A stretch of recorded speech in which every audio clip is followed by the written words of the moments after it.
Hello everyone, good evening, जोहार, नमस्कार, प्रणाम। आप सभी का आपके अपने यूट्यूब चैनल प्यूपिल टीचर नेहा में स्वागत है। कैसे हैं आप सब? उम्मीद करते हैं आप सब अच्छे होंगे और आपकी जो पढ़ाई है वो कंटिन्यू चल रही होगी। जेडेट का एग्जामिनेशन में थोड़ा सा मतलब कि डिले हो सकता है क्योंकि इसका जो फॉर्म फिलिंग का डेट है वो 20 जुलाई तक एक्सटेंड किया गया है। उसके बाद में फिर आपका क्या है, तो इसमें सुधार करने के लिए भी आपको कुछ समय दिया जाएगा।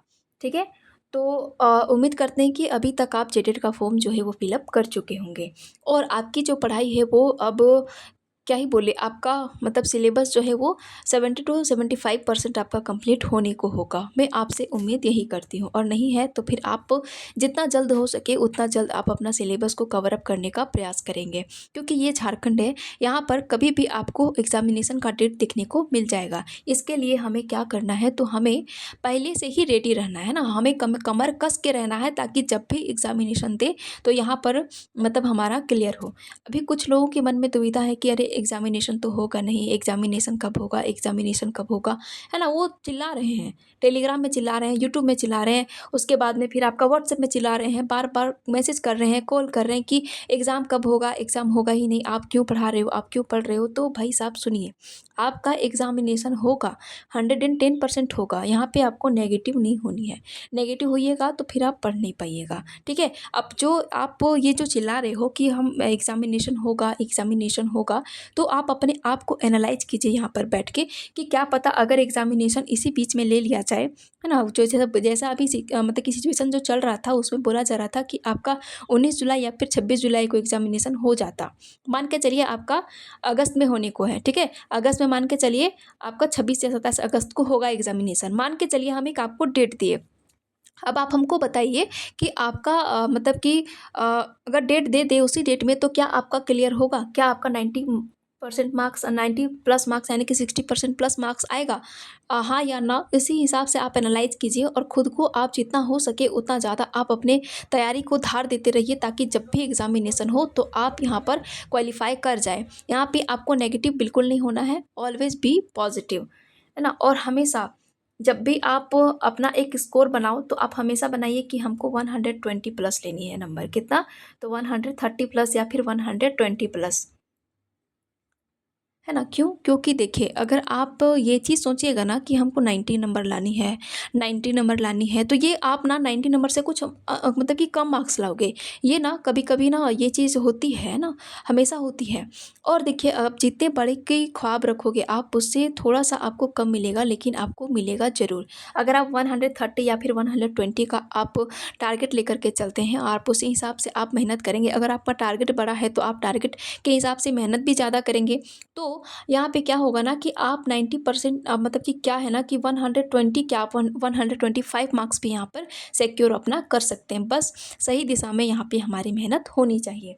ठीक है, तो देखिए, अब आप हमें बोलिएगा कि मैम आप जीन प्याजे करवाएं, उसके बाद पे वाइगोत्स्की करवाएं, कोहलबर्ग करवाएं और डायरेक्ट आप समावेशी शिक्षा पे जंप कर गए। तो देखिए, कोई भी चीज़ हम यहाँ पे आपका स्किप नहीं करेंगे, ये मेरा आपसे वादा रहा। ठीक है, आप मेरे पे ट्रस्ट कीजिए, हम एक भी आपका कोई भी मतलब कि मनोवैज्ञानिक को हम यहाँ पे स्किप नहीं करेंगे, या फिर कोई भी टॉपिक हम आपका यहाँ पे स्किप करने वाले नहीं हैं। तो यहाँ पर देखिए, पर डे अगर हम मनोवैज्ञानिक को लेकर के आते तो थोड़ा सा जो मतलब बोर लगता है ना कि क्या ही ओनली डेली लेकर के आ जाते हैं मैम।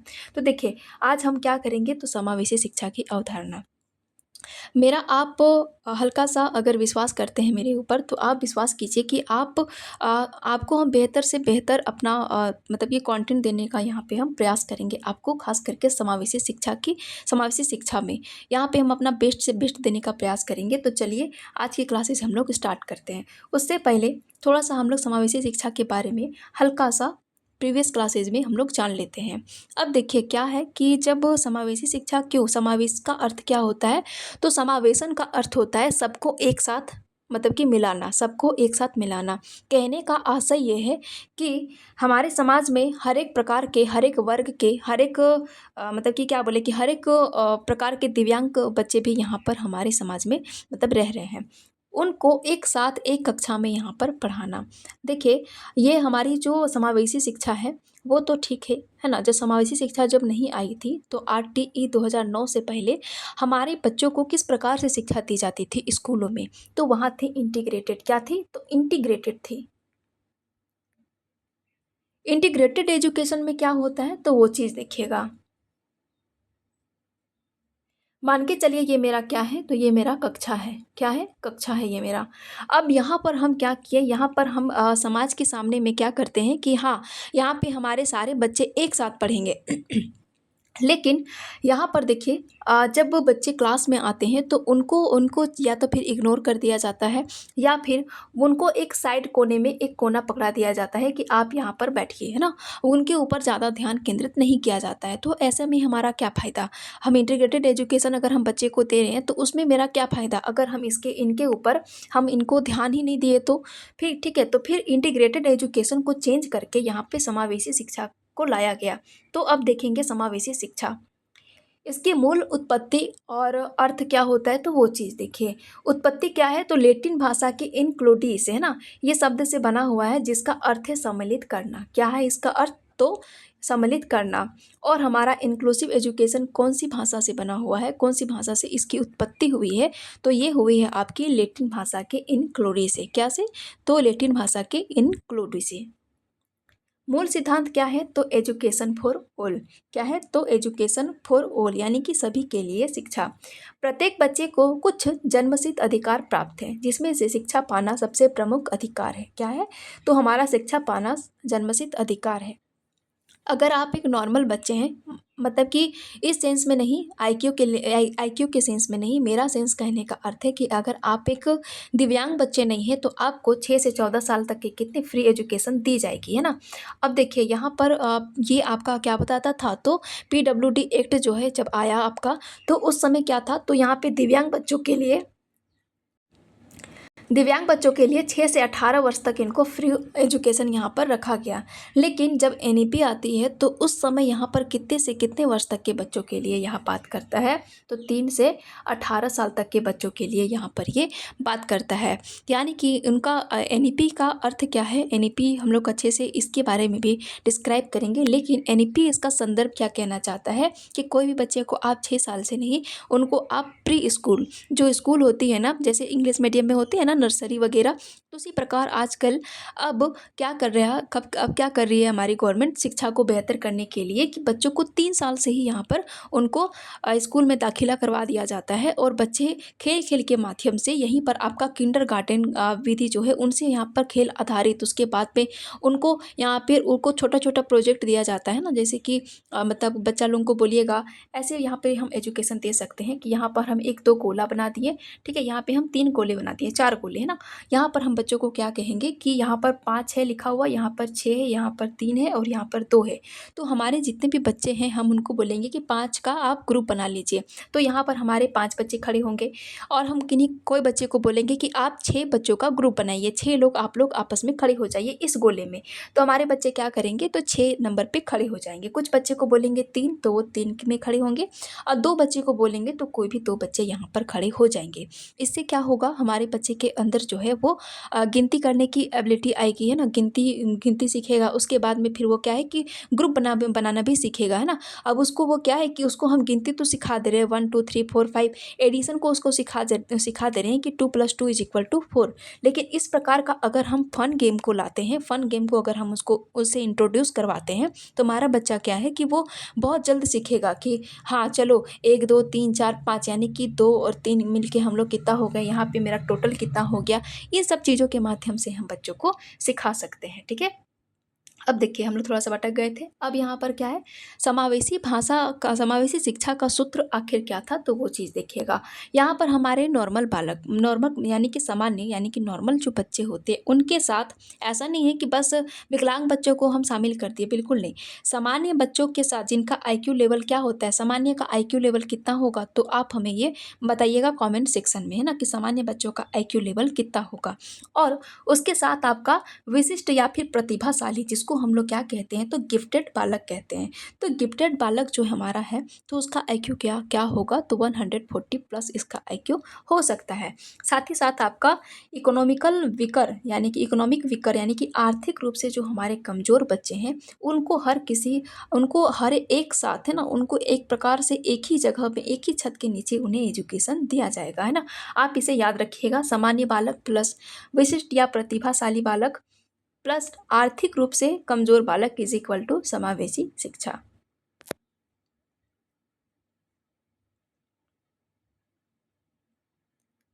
अब देखिएगा, हम लोग देखेंगे समावेशी शिक्षा का इतिहास। आखिर समावेशी शिक्षा का इतिहास क्या था, तो यहाँ पर देखिएगा सबसे पहले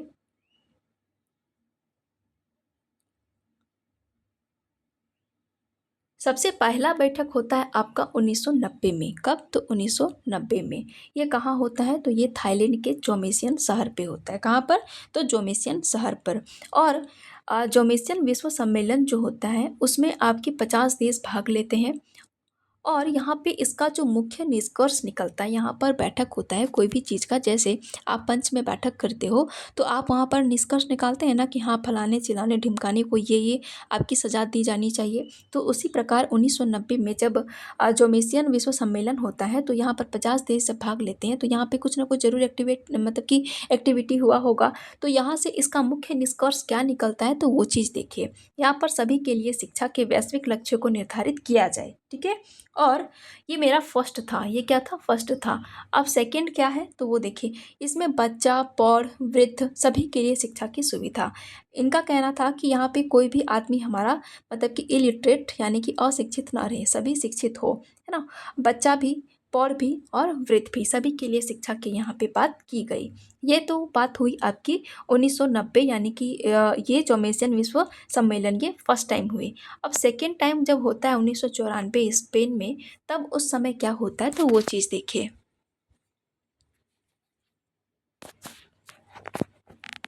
1990 में क्या कहा गया था, तो सभी के लिए शिक्षा का लक्ष्य निर्धारित किया गया था। अब आपका 1994 में स्पेन में अब यहाँ पर बैठक होती है आपकी किसकी, तो सलमानका विश्व सम्मेलन की। किसकी, सलमानका विश्व सम्मेलन की। इसमें आपके 92 देश और 25 अंतर्राष्ट्रीय संगठनों ने भाग लिया। कितना, तो 92 देश, 92 देश और 25 EU यानी कि इंटरनेशनल आपका जो अंतर्राष्ट्रीय संगठन होता है वो सब। इसे ही समावेशी शिक्षा की वास्तविक नींव माना जाता है। इसका जो हम लोग तो यहाँ पर आप 1990 में जब जोमेसियन का बैठक हुआ था उस समय क्या था कि यहाँ पर सभी के लिए शिक्षा कहा गया था। लेकिन यहाँ पे क्या है ना कि समावेशी शिक्षा की नींव नहीं रखी गई थी। ये नहीं कहा गया था कि आप जो है वो हर बच्चे को हर किसी की एक ही साथ बैठा करके आप यहाँ पर एजुकेशन देंगे। ये बात कहाँ की गई, तो 1994 के स्पेन में। स्पेन का जो सलमान का विश्व सम्मेलन हुआ था वहाँ पर। इनका लोगो क्या था, देखिए लोगो भी थोड़ा याद रख लीजिएगा। अगर आपका बीएड चल ही रहा है तो इसके लिए भी आपका यहाँ पे यूजफुल हो जाएगा। इसका लोगो क्या था, सुलभता और समता। क्या लोगो था इसका, सुलभता और समता।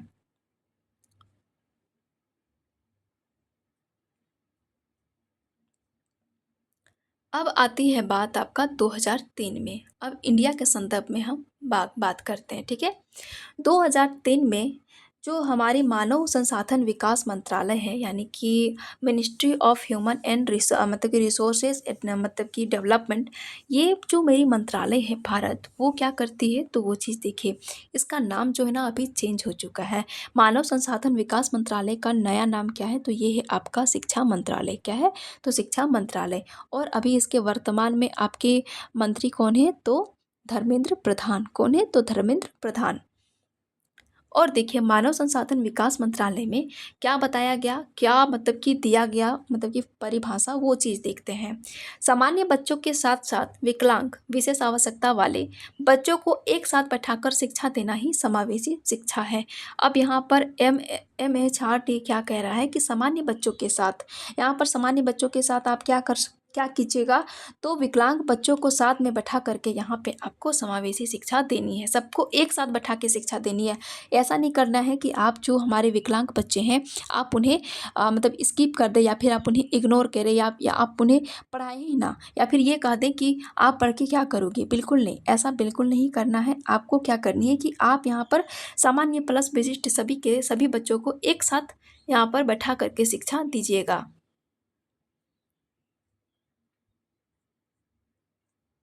ठीक है। अगर आप नोट्स क्रिएशन कर रहे हैं इसका, तो आप एक छोटा सा पेन पेपर डायरी ये सब चीज़ को लेकर के बैठिए, है ना। ये अब आपको जो चीज़ मान के चलिए, ऐसा नहीं है कि आपके पास नोट्स नहीं होगा, है ना, नोट्स होगा, लेकिन अगर आपको कुछ न्यू थिंग जानने को मिल रही है तो आप क्या कीजिए, आप उसको अपने नोट्स में छोटा सा जगह बना करके, छोटा सा बॉक्स बना करके आप उसको नोट डाउन कर लीजिए, ताकि आप आने वाले इन फ्यूचर कभी आपको काम दे वो चीज़। ठीक है। अब भले कितनों ही जान रहे हो, लेकिन आपको इन सब छोटे छोटे चीज़ जो है ना उनको जानना बहुत अति आवश्यक हो जाता है, क्योंकि अभी हमारे पास क्या है कि आइडिया नहीं है। क्यों आइडिया नहीं है, तो वो चीज़ देखिए। अभी देखिए जेटेड क्या है, तो 10 साल से नहीं हुई है ना। अब 10 साल से हुआ नहीं है भाई साहब, तो यहाँ पर हमें कैसे पता चलेगा कि आखिर कैसे हमें क्या करनी है, कैसे रहनी है, मतलब कि किस किस प्रकार से हमारा क्वेश्चंस पूछा जाएगा, ये चीज़ हमें पता है नहीं। तो क्या करना है हमें, तो हमें जो भी मिल रहा है, जो भी जहाँ से मिल रहा है, जिस जिस फॉर्म पे मिल रहा है उस फॉर्म में हमें उसको क्या करना है, अडॉप्ट कर लेना है, पढ़ लेना है। अब देखिए, अब क्या है कि विशिष्ट बालकों की पहचान एवं प्रकार। अब यहाँ पे कोई बालक अगर हमारा विशिष्ट है तो उसकी हम पहचान क्या करेंगे, पहचान कैसे करेंगे, उसका प्रकार किस प्रकार से हो सकता है, वो कौन कौन से आधार पर, कौन कौन से आधार पर हमारा बच्चा क्या है, तो विकलांग होगा या फिर दिव्यांग होगा, तो वो चीज़ देखिएगा।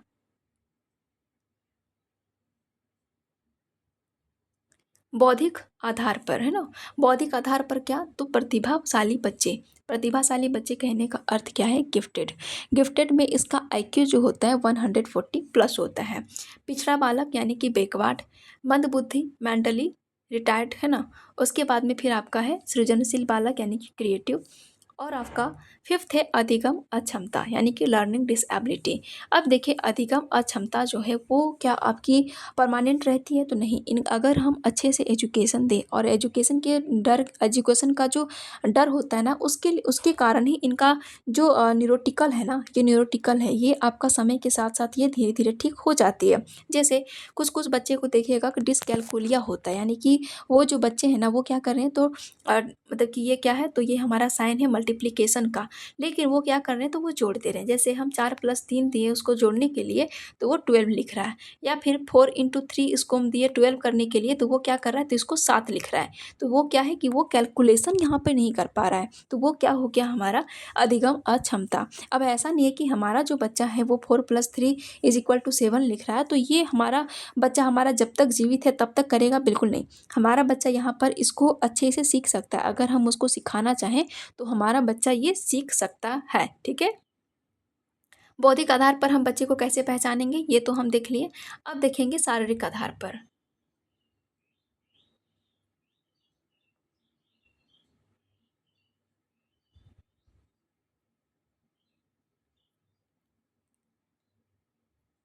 पहला हमारा बच्चा होगा दृष्टिबाधित, यानी कि विजुअली जो ब्लाइंड होता है, तो वो चीज़, तो वहाँ पे हम बच्चों को क्या करेंगे, समावेशी कक्षा में अगर हम उसको ले करके चले गए, तो उसके लिए हमें क्या करनी चाहिए, तो उसके लिए हमें ब्रेल लिपि का उपयोग करना चाहिए, जिससे हमारा बच्चा क्या करेगा, तो उसे बच्चे, हमारे बच्चे जो छू छू करके जो पढ़ते हैं, तो वो चीज़ है ना। अब देखिए श्रवण बाधित यानी कि हियरिंग जिसमें डिस्टर्ब होते हैं, तो वो चीज़, तो यहाँ पर देखिए उसको हम हियरिंग एड देंगे सुनने के लिए, या फिर उसको हम क्या है ना कि उसको ज़्यादातर हम उसको विजुअल दिखा करके ज़्यादा उसको हम सिखाने का प्रयास करेंगे। मुख बधिर स्पीच, उसको हम क्या करेंगे कि उसको मतलब कि उसको, उसका कान तो ठीक है ना, तो उसको हम बता करके अच्छे से बता सकते हैं। अस्थि बाधित और बहुत दिव्यांगता, ठीक है। अब देखिए कोई बच्चा क्या है हमारा, तो वो चलने फिरने में असमर्थ है ना, और हमारा जो कक्षा है वो कितने फ्लोर पे है, तो वो हमारा 3rd फ्लोर में है। अब हमारा बच्चा, आप बताइए कि बच्चा जो है वो चलने फिरने में तो अक्षम है ना, वो किस में है, तो अपना मतलब क्या बोले, क्या बोलते हैं उसको, जिस कुर्सी में वो बैठते हैं, दिव्यांगों की जो कुर्सी होती है ना, तो वो चीज़ में वो मतलब कि व्हील चेयर में वो आए हुए हैं, ठीक है। अब हमारे बच्चे जो हैं वो व्हील चेयर में आ रहे हैं। अब हमारे स्कूल में क्या है, तो मतलब क्या बोले, बस ओनली सीढ़ी है, तो क्या हमारा बच्चा चढ़ पाएगा? हमारा बच्चा क्या उस परिवेश में जा पाएगा? तो नहीं। तो इसके लिए भी हमें सुविधा करनी चाहिए। ऐसा नहीं है कि हम बड़े बड़े बात कर लिए, का मतलब कि नाम बड़े और दर्शन छोटे वाले हाल हमें नहीं करनी है। हमें क्या करना है कि अगर हम यहाँ पर मतलब बच्चों को हम ऐड कर रहे हैं कि जो हमारा दिव्यांग बच्चा है वो भी हमारे साथ पढ़ेगा, तो उनके लिए एक स्पेशल सुविधा भी करनी चाहिए।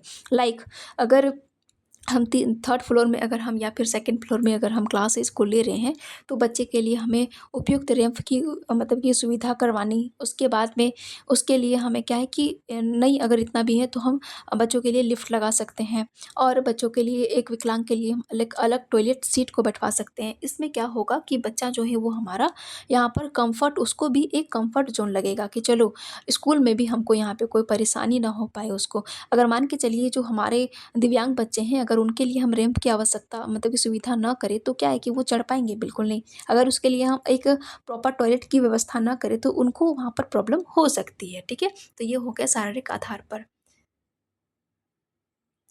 अब देखिए सामाजिक आधार पर क्या होगा, तो कुछ बच्चे समस्यात्मक बालक होते हैं। क्या?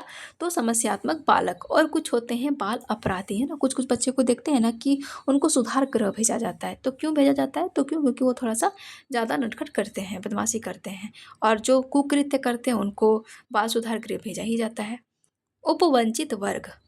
अब उपवंचित वर्ग में हमारा क्या आएगा, तो ओबीसी, एससी, एसटी वर्ग, है ना? अब देखिए यहाँ पर क्या है कि कोई भी आप जाति, लिंग आधारित भेदभाव नहीं करिएगा। भौगोलिक या धार्मिक रूप से भी आप बच्चे को वंचित नहीं कर सकते हैं। ऐसा नहीं है कि आप जो हैं वो प्रॉपर जाति के हैं, या फिर प्रॉपर धर्म के हैं, या फिर प्रॉपर समुदाय के हैं, या फिर आपका घर जो है वो काफ़ी ज़्यादा ग्रामीण इलाके में है, या फिर आपका जो परवरिश है वो ओनली आपका ग्रामीण परिवेश में है, तो आपको शहर में पढ़ने का अधिकार नहीं है। ये हमारा अधिकार नहीं कहता है।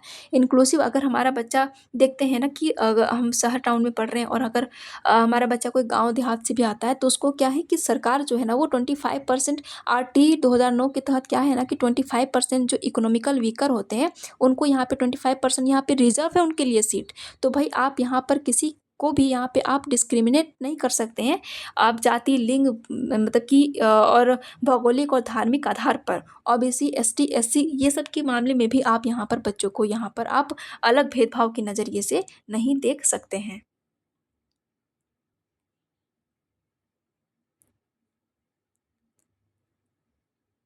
अब देखिए शिक्षा के उपागम क्या-क्या होते हैं? अप्रोच ऑफ टीचिंग, यहाँ पे एक अप्रोच ऑफ टीचिंग है, तो वो चीज़ यहाँ पर एक थोड़ा-सा है, तो देखिए बहिष्करण यानी कि एक्सक्लूसिव, ये क्या है, तो ये हमारा नेगेटिव टेक वर्ड है। क्या है? तो नेगेटिव टेक वर्ड है। यहाँ पर क्या करेंगे, तो विशिष्ट आवश्यकता वाले बच्चों को पूर्ण रूप से शिक्षा के मुख्य धारा से बाहर तथा वंचित रखना, बिल्कुल नहीं। हम क्या ऐसा करेंगे कि हमारा अगर बच्चा जो है वो क्या थोड़ा-सा अगर समझ नहीं पा रहा है, या फिर थोड़ा-सा लर्निंग डिसेबल है, जो बच्चा आवाज़ को सौ पढ़ रहा है, तो हम क्या करेंगे, ऐसे बच्चों को हम क्या इग्नोर कर देंगे? नहीं, हमें इग्नोर नहीं करनी है। क्या करनी है, तो हमें उन्हें सिखाना है, समझाना है, बताना है कि आप इसको ऐसे कर सकते हैं। तो यहाँ पर हम बच्चे को बहिष्कार नहीं कर सकते, बहिष्कृत नहीं कर सकते। सेकंड है हमारा सेग्रेगेशन, है ना? देखिए ये सब वर्ड कहीं भी आ गया आपका, बहिष्करण, पृथक्करण, एकीकरण, तो ये सब चीज़ आपका खास करके, सॉरी, बहिष्करण और पृथक्करण, ये तो आपका 110% आपका नेगेटिव है। क्या है? तो 110% नेगेटिव है आपका। एकीकरण क्या है? इंटीग्रेशन, तो ये आपका मध्यम है। बिना किसी विद्यालय संशोधन के बच्चों को दाखिला देना, जिससे अनुकूलन अनुकूलन करना सिर्फ बच्चों की जिम्मेदारी बनती है। अब यहाँ पर क्या बता रहा है कि इंटीग्रेशन में आपका हम एग्जाम्पल लिए थे ना अभी कुछ देर पहले सर्कल के अंदर, कि हम उनको बोलेंगे कि आप इस कोने पे बैठ जाइए, उनके लिए हम क्या है कि कुछ संशोधन किए ही नहीं। अब वो बच्चे क्या है कि हमारे जो बच्चे हैं वो सारे गिफ्टेड हैं। अब जो हमारे मध्यम, जो थोड़े कम बुद्धि के हैं, मंदबुद्धि स्तर के बच्चे हैं, उनके लिए हम क्या किए कि हम उनके लिए चेंज हुए ही नहीं। उनको हम क्या इग्नोर मार के चल लिए कि अरे इनको तो सीखना उखना है नहीं। ऐसा नहीं करना है। हमें क्या करनी है कि उन बच्चों के साथ प्रतिभाशाली बच्चे हैं, उनके साथ उन बच्चों को भी ऐड करना जो थोड़ा सीख नहीं पा रहे हैं। उनको एक प्रॉपर आप अटेंशन दीजिए, जिससे बच्चा क्या है तो हमारा सीख जाएगा। सबसे बेटर तरीका है आपका, सबसे बेस्ट तरीका है आपका समावेशन यानी कि इंक्लूजन। विद्यालय की प्रणालियों और वातावरण को संशोधित करके सभी बच्चों को बिना किसी भेदभाव के समान अवसर देना। ठीक है, इंक्लूजन हमारा क्या कहलाता है, तो विद्यालय प्रणालियों को वातावरण में संशोधित करके, जैसे अभी हम आपको तुरंत एग्जाम्पल दिए कि हमारा जो बच्चा है वो थर्ड फ्लोर में अगर हम क्लास को सेपरेट किए हैं तो हमारे बच्चों के लिए रैंप या फिर लिफ्ट की आवश्यकता करवाना। साथ ही साथ बच्चों के लिए, हमारा जो दिव्यांग बच्चा है वो नॉर्मल टॉयलेट में नहीं जा सकता है, तो उसको हम क्या कर सकते हैं, उसको दिक्कत होगी, उसको प्रॉब्लम होगी, तो उसके अकॉर्डिंग हमें पीडब्ल्यूडी के अकॉर्डिंग हमें क्या करनी है, तो जो पीडी के अकॉर्डिंग यानी कि फिजिकल जो डिसेबल है उनके उनके अकॉर्डिंग हमें उनका टॉयलेट का भी व्यवस्था करना पड़ेगा। तो यहाँ पर क्या करनी है, तो आपको स्कूल का जो मैनेजमेंट होता है ना और वातावरण होता है, उन चीज़ों में भी आपको यहाँ पर चेंजिंग लानी है। ये नहीं कि हमें बस एडमिशन ले लिए बच्चों का और फिर उसके ऊपर हम कुछ ध्यान दिए ही नहीं। और मान के चलिए अगर थोड़ा सा हमारे बच्चा जो है वो कमज़ोर है ना, पढ़ाई लिखाई में थोड़ा कमज़ोर है, तो उसके अकॉर्डिंग आपको फ्लेक्सिबल रखना है। अपना जो पाठ्यक्रम है उसको आप फ्लेक्सिबल रखें, ना कि आप स्टैंडर्ड रखें। स्टैंडर्ड रखेगा तो वो चीज़ आपका ऑल टाइम गलत हो जाएगा। ठीक है, आपको क्या रखना है, तो वो आपको रखना है फ्लेक्सिबल।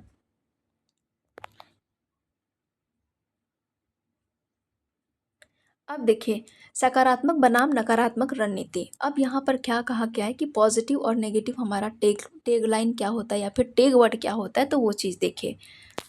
सकारात्मक रणनीति क्या है, तो वो चीज़ देखिए। विभेदित निर्देश यानी कि डिफरेंशिएटेड इंस्ट्रक्शन, बच्चों की व्यक्तिगत योग्यताओं और आवश्यकता के अनुसार अलग अलग निर्देश। ऐसा नहीं है कि हमारे जो बच्चे हैं उनको हम क्या करेंगे कि एक ही निर्देश दे दिए कि आपको ये चीज़ करनी है।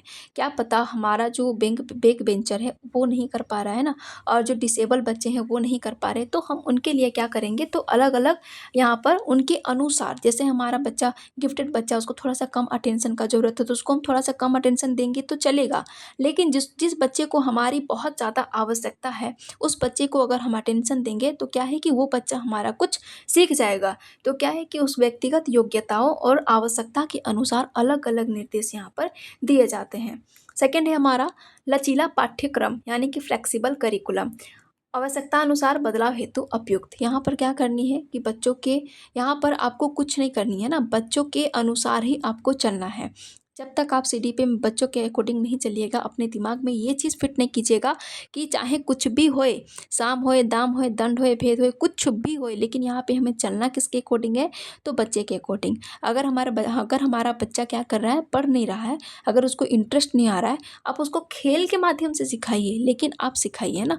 आप यानी ये नहीं बोल सकते कि 2 थाप लगाएँगे तुमको, 2 डंडा लगाएँगे उसके बाद में खुद पढ़ना तुम्हारा स्टार्ट हो जाएगा। ये चीज़ आप कभी नहीं बोल सकते, है ना? आप यहाँ पे रिजिड भी नहीं रहना है, आपको बिल्कुल फ्लेक्सिबल रहना है।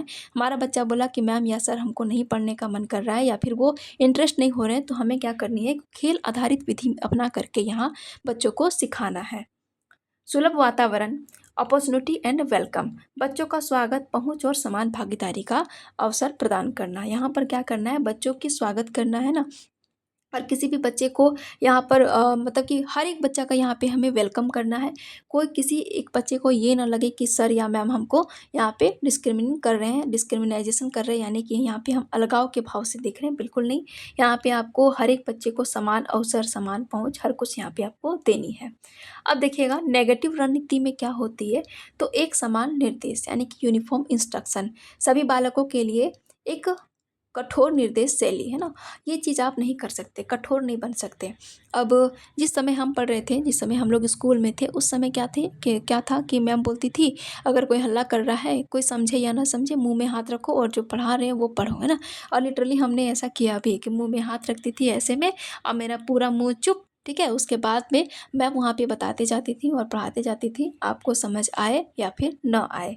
हम यहाँ पे किन्हीं भी टीचर का यहाँ पे हम बुराई नहीं कर रहे हैं, हम ये बता रहे हैं कि मैडम का पढ़ाने का तरीका वो था, और आज जिस जनरेशन में हम हैं उन जनरेशन में पढ़ाने का तरीका क्या है, तो आप वो देख ही रहे हैं। अगर आज के जेन जी को अगर आप इस टाइप का पढ़ाई पढ़ाइएगा तो क्या है ना कि इतना आंदोलन करेगा कि कहना नहीं है, ठीक है?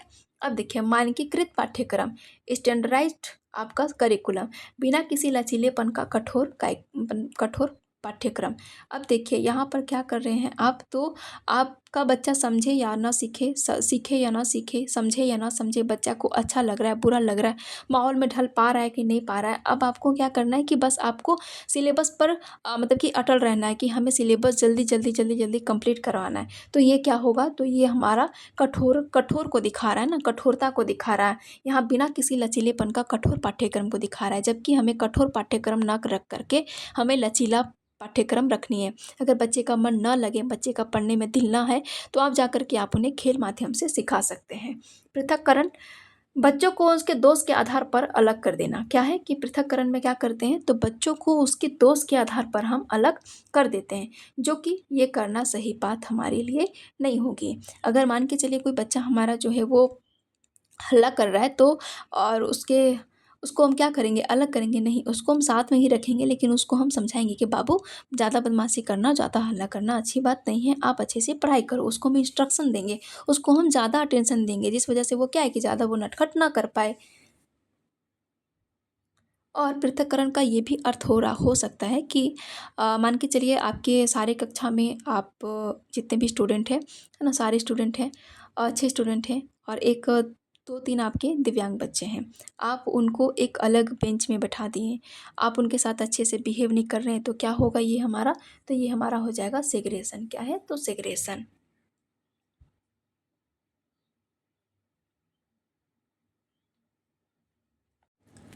अब देखिए, आखिर हमें समावेशी शिक्षा की आवश्यकता क्यों हुई?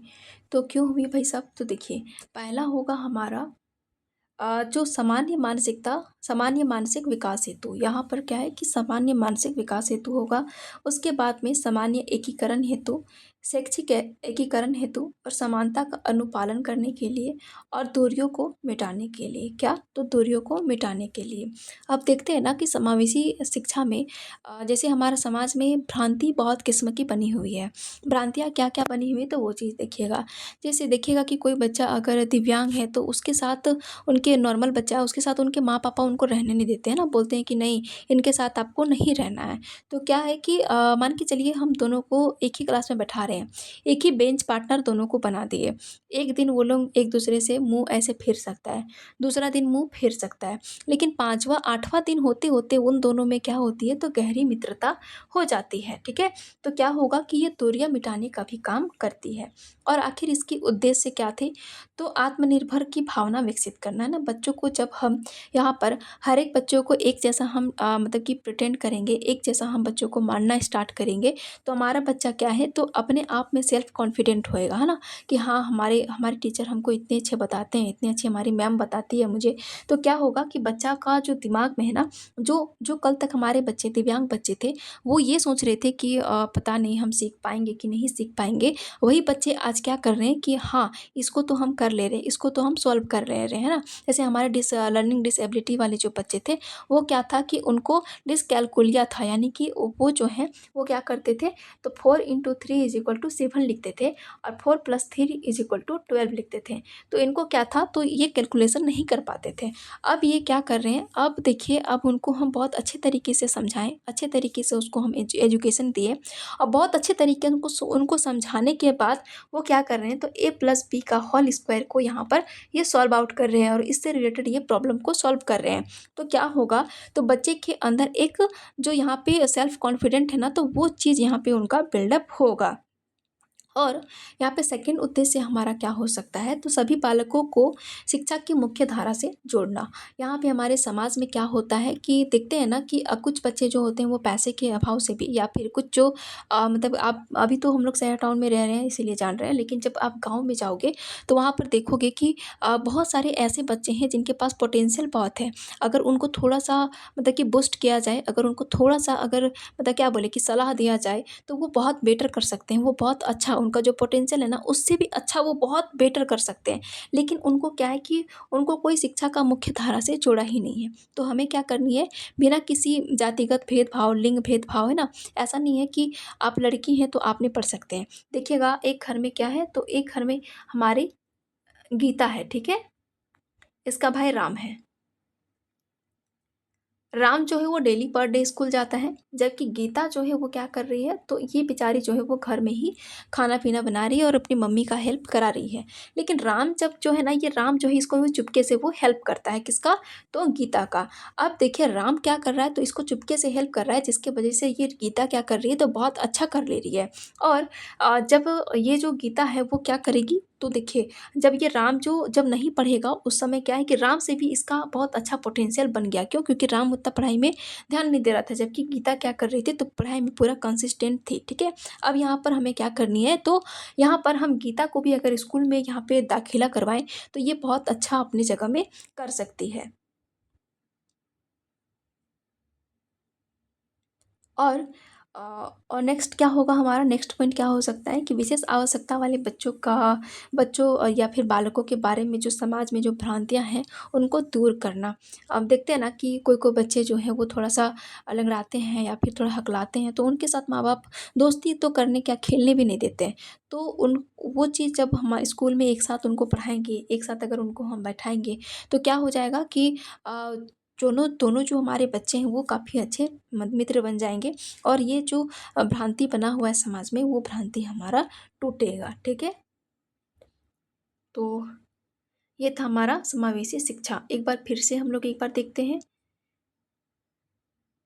सबसे पहले तो समझिए कि समावेशी शिक्षा से आने से पहले, इंक्लूसिव एजुकेशन से पहले हमारी आरटीए 2009 क्या बताती है, तो ये इंटीग्रेटेड एजुकेशन के बारे में बताती है। इंटीग्रेटेड एजुकेशन क्या है, वो चीज़ तो हम लोग समझ गए हैं, ठीक है। कि अगर हम समाज के सामने तो बोल दिए कि हाँ, हम बच्चों को एक साथ यहाँ पे शिक्षा देंगे, लेकिन जब क्लासरूम में जाते हैं तो वहाँ पर हम बच्चों के साथ भेदभाव करना स्टार्ट कर देते हैं, है ना। अब देखिए समावेशी शिक्षा में क्या है कि वहाँ पे किसी भी प्रकार का आपका भेदभाव नहीं होता है। आपको हर एक बच्चों के साथ यहाँ पर आपका जो है ना, आप चाहे आपका बच्चा इकोनॉमिकल वीकर है, या फिर आपका बच्चा जो है वो मतलब कि गिफ्टेड है, नॉर्मल है, या फिर सामान्य है, विशिष्ट है, जिस प्रकार का भी बालक है, आपको सबको एक साथ बैठानी है और यहाँ पर एजुकेशन देना है। यहाँ पर देखिए इनका उत्पत्ति कैसे हुआ था, तो इनक्लूडी से हुआ था, जिसका अर्थ होता है सम्मिलित करना। क्या होता है, तो सम्मिलित करना होता है। आप ये जो है ना, ये वाला चार्ट को याद रखिएगा, है ना, ये वाला जो बॉक्स में लिखा हुआ है वो चीज़। समावेशी शिक्षा का सूत्र क्या होता है, तो वो चीज़ देखिएगा। वह सामान्य बालक प्लस विशिष्ट या प्रतिभाशाली बालक प्लस आर्थिक रूप से कमजोर बालक, यानी कि ईडब्ल्यूएस इज इक्वल टू हमारा समावेशी शिक्षा हो जाएगा, ठीक है। यहाँ तक मेरा क्लियर है। अब चलते हैं आगे। अब देखिए ये जो है ना, ये रिवीजन के तौर पर हम एक सिलसिला जो सरसरी निगाहों से कहते हैं ना, तो वो चीज़ हम यहाँ पे आपको बता रहे हैं। बाकी हम आपका एक एक चीज़ के बारे में बहुत अच्छे से डिस्क्राइब यहाँ पर किए हुए हैं। 1990 में पहली बैठक होती है, जो कि कहाँ होती है, जो थाईलैंड के जोमेसियन में। कहाँ पर, तो जोमेसियन विश्व सम्मेलन हुआ, जिसमें टोटल 50 देशों ने भाग लिया। और इसका मुख्य निर्देश क्या क्या निकला, तो सभी के लिए शिक्षा। और यहाँ पर ये भी चीज़ कहा गया था कि बच्चा, बूढ़ा, प्रौढ़ या फिर वृद्ध जो भी है, यहाँ पे सबको एजुकेशन देनी है। सेकंड आता है आपका 1994, 4 साल बाद आती है स्पेन की सलमानका विश्व सम्मेलन। सलमानका विश्व सम्मेलन, इसमें क्या है कि 92 देश और 25 अंतर्राष्ट्रीय संगठन भाग लिए। अब देखिए ये कहाँ पे 50 देश में ही निपट गया था, लेकिन अब ये क्या है, तो 92 देश और 25 इनका यूनियन, मतलब कि अंतर्राष्ट्रीय संगठन बैठता है। अब यहाँ पर देखिए ये क्या करते हैं, तो समावेशी शिक्षा का जो कहा जाता है ना कि वास्तविक नींव, तो वास्तविक नींव आपका यहीं पर आता है। कहाँ पर, तो सलमान का विश्व सम्मेलन में। अब भारत में कब क्या कैसे क्या होता है, तो वो चीज़ देखिए। 2009 में एमएचआरडी, मानव संसाधन विकास मंत्रालय, जो कि वर्तमान की आपकी शिक्षा मंत्रालय है, वो क्या करती है कि बच्चों, सामान्य बच्चों के साथ साथ विकलांग यानी कि विशेष आवश्यकता वाले बच्चों को एक साथ बैठा करके शिक्षा देना ही क्या कहलाती है, हमारी तो समावेशी शिक्षा कहलाती है। क्या कहलाती है, तो समावेशी शिक्षा। और हम विशिष्ट विशिष्ट बालकों की पहचान कैसे करेंगे, तो तीन चार आधार पर कर सकते हैं। पहला है हमारा बौद्धिक आधार, सेकंड है सामाजिक आधार, शारीरिक आधार, और थर्ड है हमारा सामाजिक आधार, और फोर्थ है हमारा उपवंचित वर्ग। तो बौद्धिक में भी क्या क्या आएगा, तो प्रतिभाशाली, पिछड़ा, मंदबुद्धि, सृजनशील, अधिगम, अक्षमता वाले बच्चे। शारीरिक में क्या क्या आएंगे, तो दृष्टि बाधित, श्रवण बाधित, मुख बाधित, अस्थि बाधित, बहुदिव्यांगता। सामाजिक आधार पर क्या आएंगे, तो समस्यात्मक बालक और बाल अपराधी। उपवंचित वर्ग में क्या क्या आएंगे, तो ओबीसी, एसटी, एससी वर्ग के लोग जितने भी हैं वो, जाति, लिंग, आधारित भेदभाव, भौगोलिक या धार्मिक रूप से वंचित जो बच्चे हैं वो भी हमारे केस में आएँगे तो उपवंचित वर्ग में आएँगे। अब देखिए यहाँ पर हम लोग अप्रोचेज़ ऑफ एजुकेशन में क्या देखें कि यहाँ पर बहिष्करण जो है वो नहीं करना है। बहिष्करण का अर्थ क्या होता है कि बच्चों को यहाँ पर अपने क्लास में 8 लेना ही नहीं। ये बोल देना कि यहाँ पर जो है बस नॉर्मल बच्चे पढ़ेंगे और गिफ्टेड चाइल्ड पढ़ेंगे, यहाँ पर जो मंदबुद्धि किस्म के बच्चे हैं वो नहीं पढ़ेंगे। या फिर ये बोल देना कि आपका बच्चा जो मतलब कि डिसेबल है ना? किसी प्रकार का अगर उसके अंदर डिसेबिलिटी है, यानी सुनने में उसका मतलब कि श्रवण कौशल खो चुका है या फिर उसका दृश्य कौशल नहीं है, तो वो उसको क्या करेंगे हम, तो उसको एडमिशन नहीं लेंगे। तो ये चीज़ यहाँ पर हमें बहिष्करण में सिखाई जाती है और ये क्या है, तो ये बिल्कुल नेगेटिव है। आपको जहाँ पर भी पृथक्करण दिखे तो आप इसे नेगेटिव मारिएगा, ठीक है? खास करके इंक्लूसिव एजुकेशन में। सेकंड है आपका पृथक्करण यानी कि सेग्रेगेशन, ये भी आपका नेगेटिव वर्ड है। यहाँ पर क्या करते हैं कि सामान्य बच्चों को अलग करके विशिष्ट बच्चों के साथ स्कूलों में या कमरों में अलग से शिक्षा देना। यहाँ पे बच्चों को आप अलग नहीं कर सकते हैं, ठीक है? किसी भी बच्चे को आप अलग नहीं करते हैं। अब देखिए एकीकरण क्या होता है, इंटीग्रेशन, तो ये मध्यम होता है ना, तो ये क्या है, तो इसमें देखिए यहाँ पर क्या करते हैं, तो बिना किसी संसाधन के स्कूल में हम एजुकेशन ले लेते हैं बच्चे को और उसको हम डिस्कम्फर्ट यानी कि वो कंफर्टेबल नहीं हो पाता है। जैसे हम बच्चे का एडमिशन ले लिए, हमारा क्लासेस चल रहा है कहाँ पर, तो 3rd फ्लोर में चल रहा है। अब ना तो हमारे स्कूल में रैंप है, ना हमारे स्कूल में लिफ्ट है, ना हमारे बच्चे के लिए, विकलांग जो बच्चा है उसके लिए ना प्रॉपर टॉयलेट है, ना ही उसके लिए कुछ प्रॉपर व्यवस्था की गई है।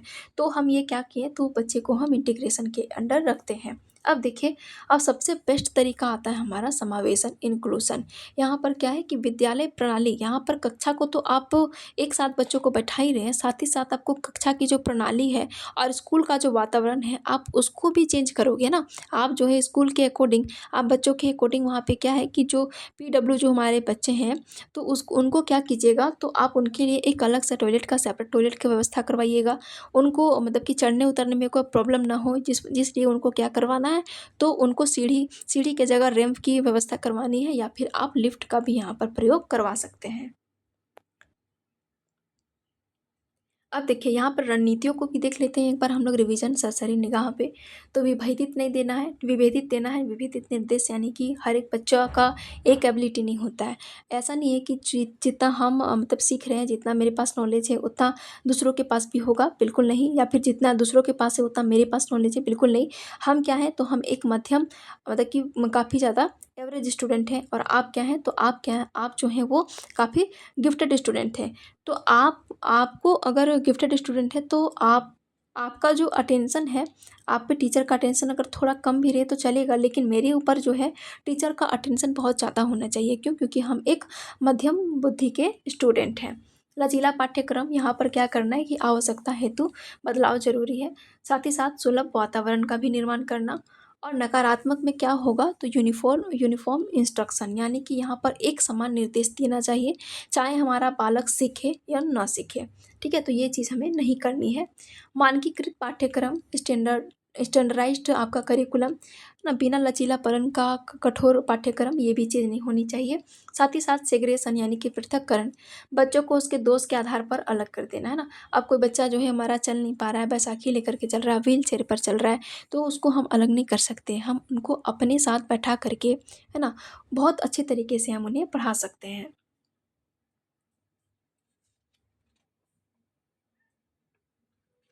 अब यहाँ पे हम एक मतलब कि वोकल ओनली बोल करके यहाँ पे हम मतलब लिए थे, क्योंकि पीडीएफ में ये ऐड नहीं हो पाया है ना। तो समावेशी शिक्षा की आवश्यकता क्यों थी? तो सामान्य मानसिक मतलब विकास हेतु, है ना, और सामान्य का एकीकरण हेतु, है ना। अब देखिए सामान्य और विशिष्ट हमारा एक साथ पढ़ेगा तो एकीकरण हुआ। शैक्षिक एकीकरण, है ना, हर एक प्रकार से एकीकरण, ठीक है। उसके बाद में फिर दूरियों को मिटाने के लिए जो हमारे बच्चे जो हैं मतलब डिसेबल बच्चे हैं और जो हमारे अच्छे बच्चे हैं, उनके बीच में दूरियां मिटाने का काम ये करती है। उसका उद्देश्य क्या है? तो आत्मनिर्भरता की भावना विकसित करना। जो बच्चा कल तक हमारा मतलब कि उसको अपने आप के ऊपर बिल्कुल भी आप मतलब कि कॉन्फिडेंस नहीं था कि हाँ, हम ये चीज़ कर पाएँगे या फिर हम ये चीज़ सीख पाएँगे। अगर वो बच्चा आज हमारा पढ़ रहा है, अच्छे से सुन पा रहा है, अच्छे से लिख पा रहा है, जो हमारा बच्चा जो है वो क्या है, तो विजुअली ब्लाइंड है, ठीक है? वो देख नहीं पा रहा है।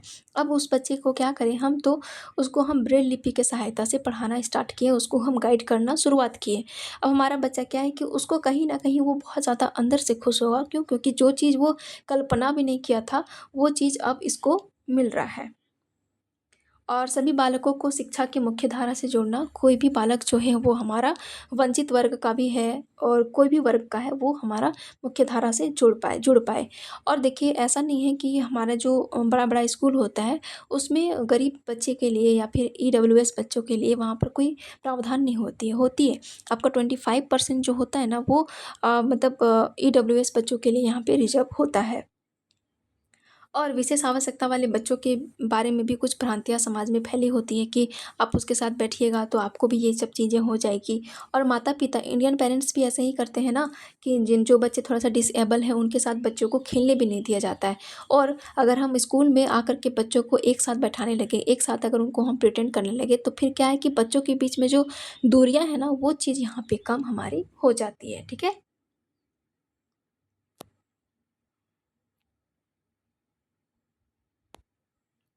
अब देखिए, एक समावेशी कक्षा के किस स्तर पर अनुकूलन किया जाना चाहिए? अधिगम लक्ष्यों में, बिल्कुल सही। अधिगम लक्ष्यों में क्या है कि आपका लर्निंग जो गोल है, उनमें भी आपका अनुकूलन कैसे करना चाहिए? तो अधिगम लक्ष्यों में, शिक्षण अधिगम की रणनीतियों में, ठीक है? और सहायता और सामग्री के प्रावधान में, यानी कि यहाँ पे आपका सभी हो जाएगा।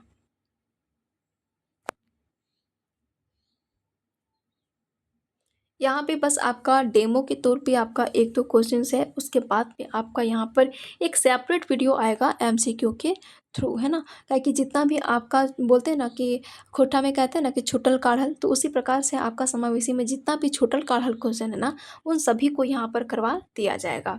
अब अभिकथन और तर्क में देखते हैं, असर्शंस रीज़न में देखते हैं।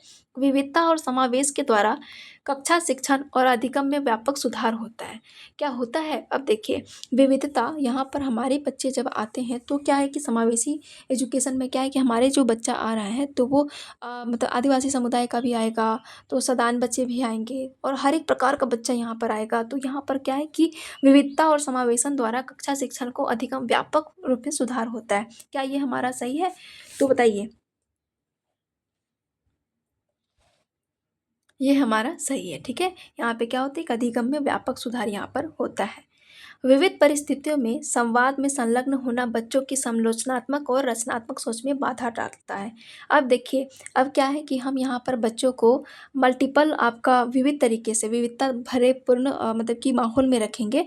हमारा बच्चा जो है यहाँ पर वो क्या कर रहा है, तो मतलब कि हर जगह का कल्चर को देख रहा है, हर जगह के कल्चर को वो समझ रहा है। तो देखिए, उस परिस्थिति में संवाद संलग्न होना बच्चों को रचनात्मक सोच में बाधा नहीं डालती, है ना? उसको तो वो क्या करता है कि उसको और वो ज़्यादा प्रमोट करता है, उसके ज्ञान में और ज़्यादा वो एक्स्ट्रा मतलब कि मतलब एक्स्ट्रा और ज़्यादा पुश करता है ना, और ज़्यादा वो बच्चा और ज़्यादा चीज़ सीख पाता है और ज़्यादा वो गेन कर पाता है। यहाँ पर ये बाधा नहीं होगा, इसलिए क्या है, हमारा रीज़न गलत है और कथन हमारा सही है, लेकिन रीज़न हमारा गलत हो जाएगा। तो अब आप हमें कमेंट सेक्शन में कमेंट करके बताइए कि आपको आज की क्लास कैसी लगी, है ना? और वीडियो को आप लोग ज़्यादा से ज़्यादा लाइक कीजिए, है ना? और अपने दोस्तों और शिक्षक साथी अपने परिवार के बीच में शेयर कीजिए और अधिक से अधिक सब्सक्राइब भी कीजिए, ताकि हम हर एक दिन, और आप कमेंट सेक्शन में एक अपना प्यारा सा कमेंट देना नहीं भूलिए। क्योंकि आपका जो एक कमेंट है ना, वो हमें वीडियो बनाने के लिए मोटिवेट करता है। आपका एक कमेंट हमें वीडियो बनाने के लिए हर एक दिन पर डे हमको एक प्रेरणा देता है ना। आपका जो कमेंट है वो हमको एक क्या है ना कि फ्यूल के रूप में काम करता है, ठीक है? तो आप एक हमें कमेंट करके ज़रूर बताएँ कि आपको ये वीडियो कैसी लग रही है, आपको ये जो सेशन है वो आपको किस प्रकार से लग रहा है, कैसा लग रहा है, ठीक है? अब देखिए, इसका जो प्रश्न है ना, वो अभी थ्योरी थ्योरी सेक्शन करते जाते हैं, है ना? अभी इसको रखिए, आप इसको पढ़िए, उसके बाद में जब आपका एग्ज़ाम का डेट आ जाएगा या फिर कुछ समय के बाद हम लोग क्या करेंगे, तो हम लोग देखिए ज़्यादातर मेनली टारगेट हम लोग सीटेट और जेटेट दोनों को किए हुए हैं। तो सीटेट से पहले भी यहाँ पर हम आपका एमसीक्यूज़ को करवाने का प्रयास करेंगे, ताकि हमारा सीटेट में भी अच्छा खासा स्कोर कर पाए और जेटेट में तो हमें करनी ही है, ठीक है? तो आज का क्लास को हम यहीं पर वाइंड अप करते हैं। तो फिर मिलेंगे हम आपसे एक नए वीडियोज़ में, एक नए सीरीज़ के साथ। तब तक के लिए आप सभी अपना ख़्याल रखें। यहाँ तक मेरा वीडियो देखने के लिए, यहाँ तक मेरा सपोर्ट करने के लिए आप लोगों का बहुत-बहुत धन्यवाद।